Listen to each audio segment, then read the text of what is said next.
Hey guys, I'm Anna, and today I'm going to show you how to fix National Hockey League mobile app not working. So first of all, you need to make sure you're running the latest version of the app.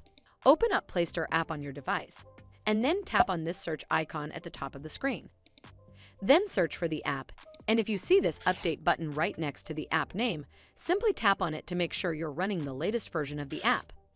But if you still encounter this issue, then you need to clear app cache. Go to your device settings and then scroll all the way down to Apps and tap on it. From here, search for the app and then tap on it. Once you're on this screen, you need to scroll down and tap on Storage, and then tap on Clear Cache. Clearing app cache should fix the issue, but if it doesn't, then you need to completely reinstall the app. Follow the on-screen instructions to navigate all the way to this app page.